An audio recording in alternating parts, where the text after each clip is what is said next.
सोचो एक पल के लिए इंडिया की सबसे पवित्र नदी धीरे धीरे जहर बनती जा रही हो।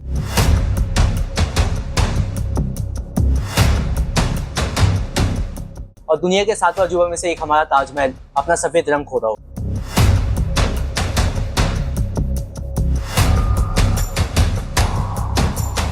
It is a pristine and striking representation of love. That is supposed to be the purest marble, but even the purest of marbles is only 95 to 98% pure. Yeah.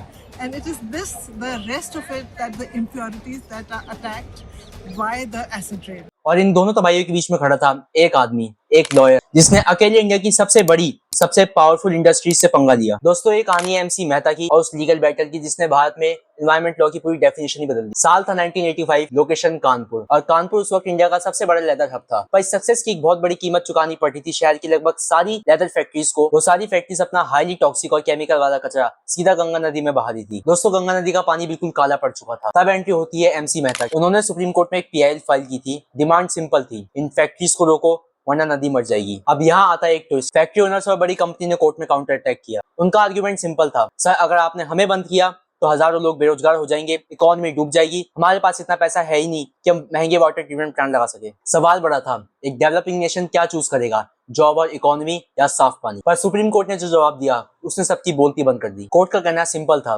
जैसे तुम अपने वर्कर को बिना पैसे दिए काम नहीं करवा सकते, वैसे तुम बिना कचरा साफ किए फैक्ट्री नहीं चला सकते। और सुप्रीम कोर्ट के इस फैसले के बाद नॉन कंप्लायंट सारी फैक्ट्री शट डाउन हो गई थी। और पहली बार हमारे कॉन्स्टिट्यूशन के आर्टिकल 21 राइट टू लाइफ का मतलब सिर्फ जिंदा रहना नहीं, बल्कि साफ हवा और पानी के साथ जिंदा रहना बन गया। लेकिन एक मिनट, एमसी मेहता का काम अभी खत्म नहीं हुआ। गंगा तो बच रही थी, पर अब खतरा ताजमहल पर मंडरा रहा था। ताजमहल का व्हाइट मार्बल धीरे धीरे पीला पड़ रहा था और इसे नाम दिया गया मार्बल कैंसर। आखिर क्यों हो रहा था ऐसा? ताज के आसपास Mathura oil refinery, brick Keynes और लोहे की फैक्ट्रीज धुआंधार पॉल्यूशन कर रही थी। उनके धुएं से निकलने वाला सल्फर डाइऑक्साइड हवा में मिलकर एसिड रेन बनकर ताजमहल को मेल्ट कर रहा था। MC Mehta again knock down the door of supreme court.